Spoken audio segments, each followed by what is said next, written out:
Oi, oi, eu sou Cizueito e esse é o canal O Divã e a Estante. E hoje a gente começa oficialmente o nosso projeto, O Escritor Maldito Nelson Rodrigues. E estou super entusiasmada porque é um projeto que vai durar um tempão. Nós vamos ler tentar ler, né, a maior parte da obra de Nelson Rodrigues, então todas as peças que ele escreveu, os contos, os romances principalmente, né, que é a parte que me agrada mais, e as crônicas também. Então é um projetaço que deve durar mais de 4 anos, porque se eu for ler trabalho por trabalho dele, um por mês, a gente vai seguir muitos meses.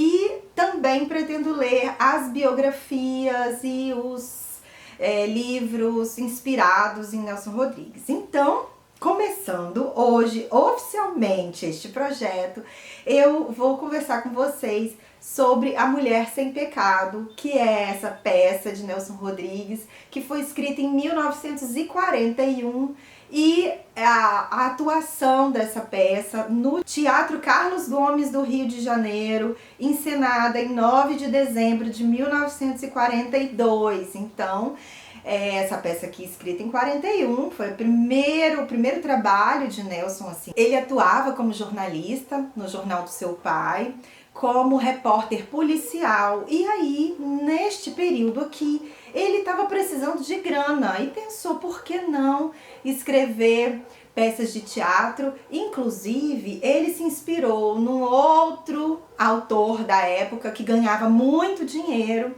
E o objetivo de Nelson Rodrigues ao escrever A Mulher Sem Pecado foi ganhar grana. Mas isso não aconteceu.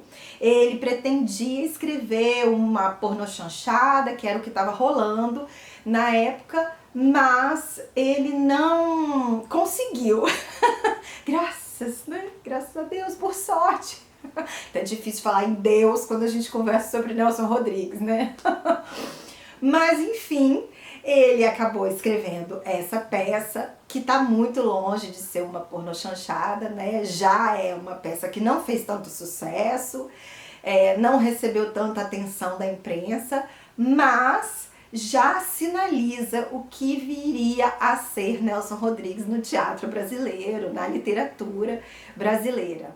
Aqui na Mulher Sem Pecado, o Nelson traz questões do crime, do adultério, do suicídio, das relações entre os casais, relações de conflito. Então, a gente já vê aqui nessa obra o que o Nelson vem trazer futuramente com seu trabalho, que é muita densidade psicológica. Inclusive, neste trabalho aqui, ó, que também foi lançado pela editora Nova Fronteira, a gente tem as peças divididas entre peças psicológicas, peças míticas e tragédias cariocas. E A Mulher Sem Pecado entra no rol das peças psicológicas. Inclusive, gente, esse aqui da Nova Fronteira, novo, né? Esse é o lançamento, né?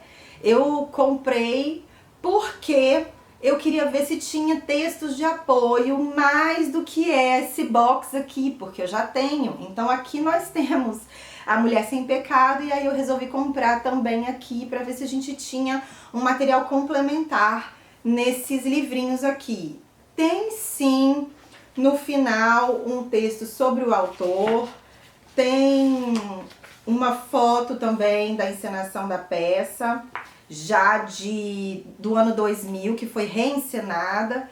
Então, eu não sei se vale a pena a compra deste... tem aqui também um texto, um pós-fácil, de Eric Nepomuceno, mas não sei se vale a pena comprar essa coleção caso você já tenha essa, né? Já tem esse box aqui, que aqui tem o teatro completo de Nelson. São 2 volumes, tem esse e tem o da capinha amarela, que tá lá na estante, que a gente não ia usar hoje, eu só li um pouquinho desse daqui. Então acho que não vale tanto a pena a aquisição de uma outra coleção com conteúdo que já tem aqui. Não tem nada muito além aqui nessa. Aqui ele diz pra gente que o Nelson escreveu A Mulher Sem Pecado aos 28 anos e também sustenta a informação de que ele escreveu por conta do dinheiro. Ele queria ganhar uma grana, estava precisando na época, e aí resolveu entrar para o mundo da escrita de peças teatrais. E diz aqui também, né, que a proposta dele era escrever uma comédia de costumes, de texto leve e fácil. Mas o resultado foi um texto que não tinha nada de leve, nada de frívolo, nada de cômico. Aí o Nelson fala, né, numa entrevista um tempo depois: já na segunda página percebi que o que saía era uma coisa tenebrosa. Então, gente, o propósito dele de fazer dinheiro com uma peça leve, com uma pornochanchada, como eu já falei, não rolou, e ele já apresenta aqui as características desse escritor maldito que foi o apelido dado a ele posteriormente. Então vamos falar o que nós temos em A Mulher Sem Pecado. A gente tem aqui alguns personagens importantes. Nós temos o protagonista, que é o Olegário, que é um homem paralítico, ele fica numa cadeira de rodas. A gente tem a esposa dele, que é a Lídia. A gente tem outro personagem, que é um personagem secundário, mas também importante, que é o Humberto. E além desses, nós temos outros, né? Temos a criada, temos a mãe da Lídia, temos a mãe do Olegário, que é uma mulher já senil, que já fica com um paninho na mão, já não fala muita coisa, né? Já não fala nada, na verdade. A gente tem o irmão da Lídia, que vive na casa da sua irmã, né? O irmão se chama Maurício, a gente tem ele vivendo junto com o Olegário e a Lídia. Enfim, temos alguns personagens aí, e especialmente a gente tem uma menininha e uma mulher, uma voz de mulher. Essa menininha é uma menininha imaginária do Olegário, né? Ela participa da peça sem falar, né? Não tem falas, mas ela aparece. Então sugere um delírio, né, do Olegário, que essa menininha, enquanto ele tá falando, ela aparece para ele vê essa menina. E quem seria essa menina? Seria sua esposa, Lídia, aos 10 anos, quando ele a viu pela primeira vez. E aí ela usava um vestidinho muito curtinho, porque era uma criança, né? E ele já, porque ele é mais velho do que a esposa, ele já tinha algumas fantasias, algumas ideias, né? E passa a ter também esses delírios, né? Pensando nessa menina, já sugerindo uma sensualidade, etc. E essa voz de mulher seria a primeira esposa do Olegário, já falecida. Então ele também tem delírios, né, com esta mulher, a ex-mulher dele, falando coisas com ele ao longo da peça. E aí a gente tem aqui o Olegário, então, um homem muito, muito ciumento, que a gente poderia dizer que seria um delírio de ciúme, que seria uma paranoia, e que beira já, né, para psicanálise, uma psicose, porque é um homem que tem, como eu já disse, né, delírios, imagina coisas. O ciúme, ele tem um pouco essa característica psicótica, paranoica. Então o Olegário é um personagem super ciumento e fala coisas e pensa coisas e trata a mulher Lídia de uma maneira muito dura, tendo em vista essas ideias que ele tem. E a gente tem o início da peça mostrando um pouco esse contexto familiar, né? Tudo se passa dentro da casa do Olegário. Então nós temos o motorista, que é o Humberto, e a funcionária da casa, que se chama Inésia, E o Olegário, ele faz um compromisso com esses dois profissionais para que vigiem a esposa, né? Porque ele pensa o tempo inteiro que essa mulher tá saindo com alguém, tá olhando para alguém, que alguém tá olhando para ela, é uma mulher muito bonita, bem mais jovem. Então ele fica o tempo inteiro consultando a Inésia, que é a funcionária da casa, e o Humberto, que é o motorista, que leva essa esposa para os lugares, se a Lídia teria um amante. E eles, né, respondem que não tem, mas também ficam respondendo: eu vi um homem na porta da confeitaria Colombo quando ela estava lá. Mas que relação esse homem tinha com ela? Ele falou com ela falou com ele? Não, eu só vi esse homem. Então assim, vai criando uma trama e vai... quanto mais o Olegário consulta sobre o que a Lídia estaria fazendo, mais fantasias ele vai criando a partir das respostas. Mas, à medida que ele vai vendo essa menininha, né, essa personagem que é um fantasma, vamos chamar assim, né, mas que é um delírio dele, ele também vai se perguntando se ele estaria ficando louco. Então ele pergunta, porque temos também aqui essa voz interior do Olegário.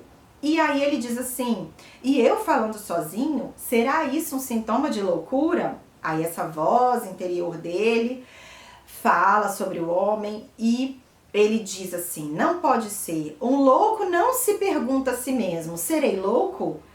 Então ele acha que a pessoa que realmente está louca não se questiona sobre a própria loucura. E aí vai seguindo o diálogo, ele fala: eu devo estar doente da imaginação para admitir que a Lídia, por exemplo, poderia se interessar pelo homem manco que está na porta da confeitaria ou pelo próprio chofer. E aí essas personagens, essas vozes e essa menininha, essa imagem, né, volta o tempo inteiro para ele, fazendo ele reforçar a ideia dos ciúmes ou que Lídia não estaria sendo fiel.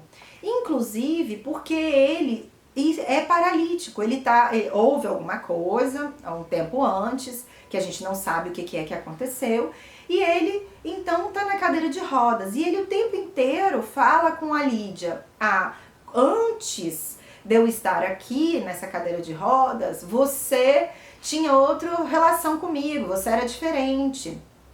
É porque eu estou assim que você não está mais interessada por mim. E ela fala: não, eu sofro quando eu tô do seu lado, porque você o tempo inteiro fica me acusando de coisas, a gente tá sempre em conflito, por isso que eu evito ficar perto de você. Essa é a questão. Tem uma cena aqui que ele pede um beijo a ela dá um beijo, ele fala: mas esse beijo que você tá me dando é um beijo sem afeto, sem tesão. E fica nesse conflito o tempo inteiro, ele acusando essa mulher e maltratando essa mulher, dizendo que ela seria uma mulher infiel. Tem também uma cena interessante que eu acho que vale a pena a gente colocar aqui, porque a Lídia apelida ele, né, o Olegário, de filho. Então ele fala pra ela: acho graça dessa mania que você tem de me chamar de meu filho.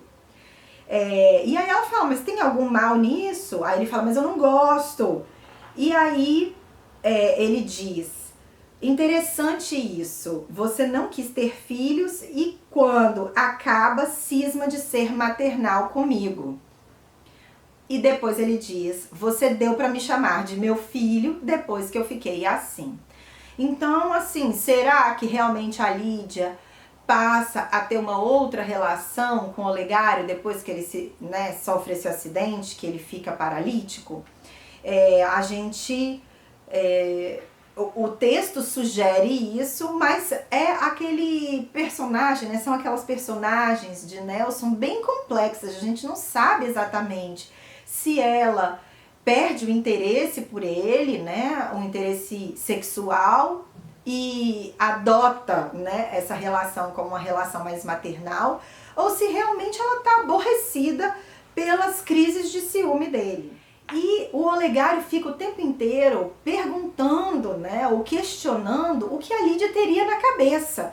E ele fala: estou dentro de você para saber o que você sente ou o que você sonha, nesse minuto você pode estar lembrando de um amigo, um conhecido, de um desconhecido, um transeunte, pode estar desejando uma aventura na vida. E ele mesmo diz, a vida da mulher honesta é tão vazia o tempo inteiro. Ele fica sugerindo que a Lídia não é feliz ou não tem uma boa vida sendo fiel. Então o que ele vai fazendo? Ele vai provocando essa mulher a desejar o adultério. Essa é a grande sacada, né, dessa peça, que é uma mulher que era muito fiel e que torna-se então uma adúltera por estímulo do marido. Tanto o marido fala que ela acaba desejando isso ou se interessando, né, por conhecer outros homens. Tem também uma sugestão no livro de que o Olegário teria sido traído pela primeira esposa, né, a que faleceu. Então a gente também, do ponto de vista, né, da psicanálise, a gente já se pergunta se esse comportamento tão ciumento tem a ver com essa história já vivida, com esse trauma que ele já passou de ter sido traído pela primeira esposa.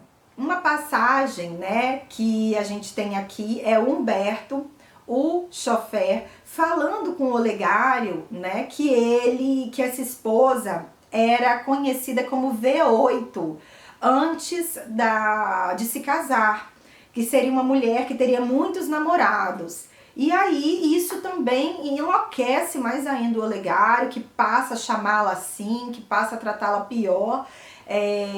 Então, assim, a gente vê aqui quase um surto, né, psicótico do Olegário diante dessas ideias, né, que ele tem. A gente vê ele num crescente de enlouquecimento, de psicose ou de paranoia. Eu acho que seria a palavra melhor, né? Um crescente paranoico aí do que ele imagina que a Lídia está fazendo, sendo que ela não faz nada. Isso é precedente à relação com ele, enfim. Eu acho que vocês entenderam o tamanho da loucura do Olegário. E aí a gente vai avançando, né, na peça, a peça inteira, que nesse material tem 140 páginas.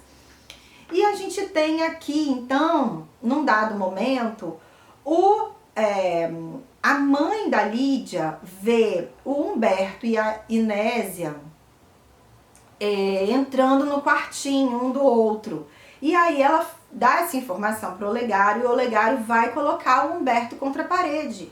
O que você e a Inésia estão fazendo? E aí o Humberto diz que ele, num acidente na infância, numa situação trágica da infância, teria sido castrado, né?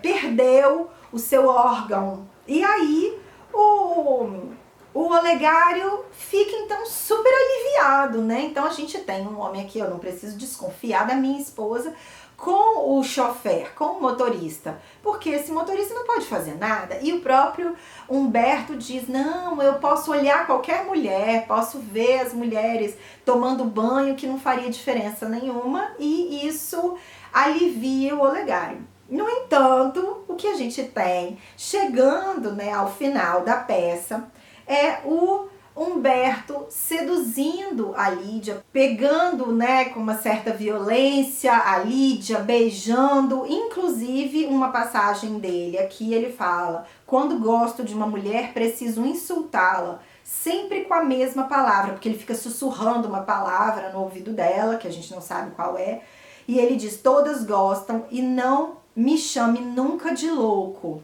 Porque a Lídia tenta se desvencilhar dos braços do Humberto, mas é aquela tentativa, assim, de uma mulher também que está em sofrimento.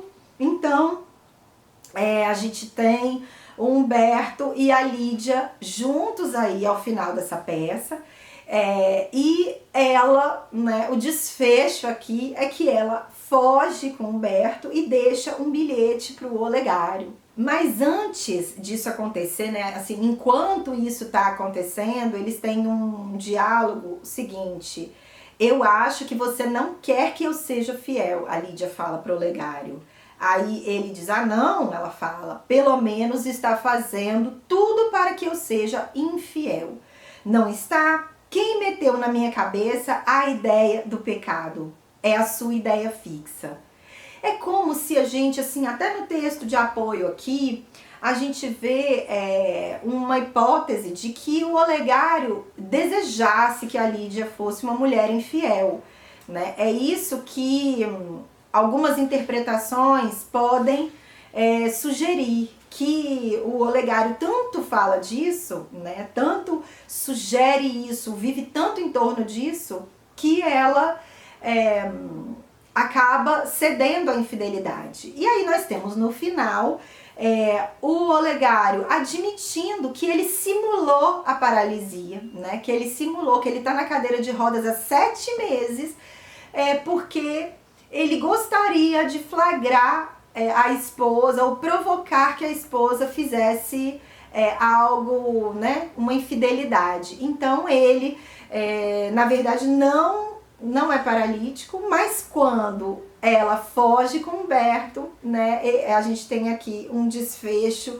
bastante trágico, como é a cara de Nelson Rodrigues, né, o desfecho trágico do Olegário, que praticamente cedeu à sua loucura. Então nós vemos aqui, né, o pós-fácil dizendo qual é o tema dessa peça: a desconfiança, o ciúme e a obsessão. Não que não tivesse sido tratada 1.000 vezes antes. Realmente é uma peça, né, que fala da realidade do cotidiano das pessoas, é isso que a gente vê no dia a dia, né, homens e mulheres paranoicos, ciumentos e que por causa dos ciúmes acaba perdendo a pessoa que ama.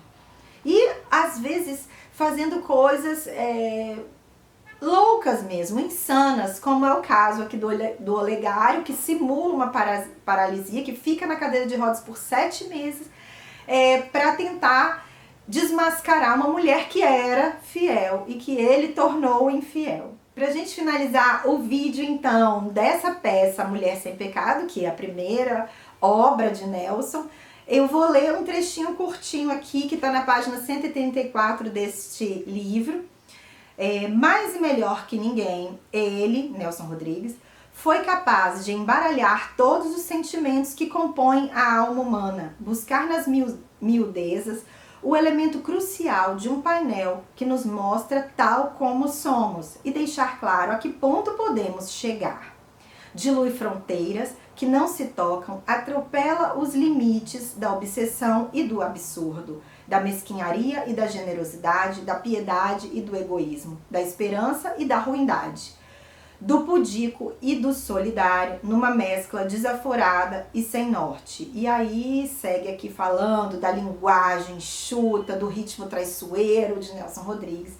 E eu achei uma delícia. E a próxima peça que nós vamos ler é Vestido de Noiva. Talvez eu leia aqui, ó, neste, né? Porque nós temos aqui a peça Vestido de Noiva, que foi aqui que Nelson Rodrigues ganhou visibilidade como escritor de teatro. Vamos ver então qual vai ser a minha experiência com a leitura de Vestido de Noiva.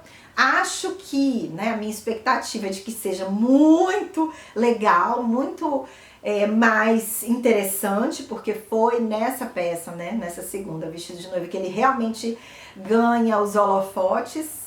E então, se você tem interesse em acompanhar esse projeto, compre ou acesse, muito provavelmente você vai ter acesso a essa peça também no Google, aí é só googlar que você consegue achar, é provável, mas se não, a gente tem esses trabalhos de Nelson Rodrigues nos sebos, é muito fácil de localizar. Então leia com a gente, acompanhe aqui, converse comigo aqui embaixo. E eu vou colocar o vídeo da divulgação do projeto, quando eu explico, né, antes de iniciar o projeto, aqui na caixinha de descrição. Um beijo e até a próxima. Tchau, tchau!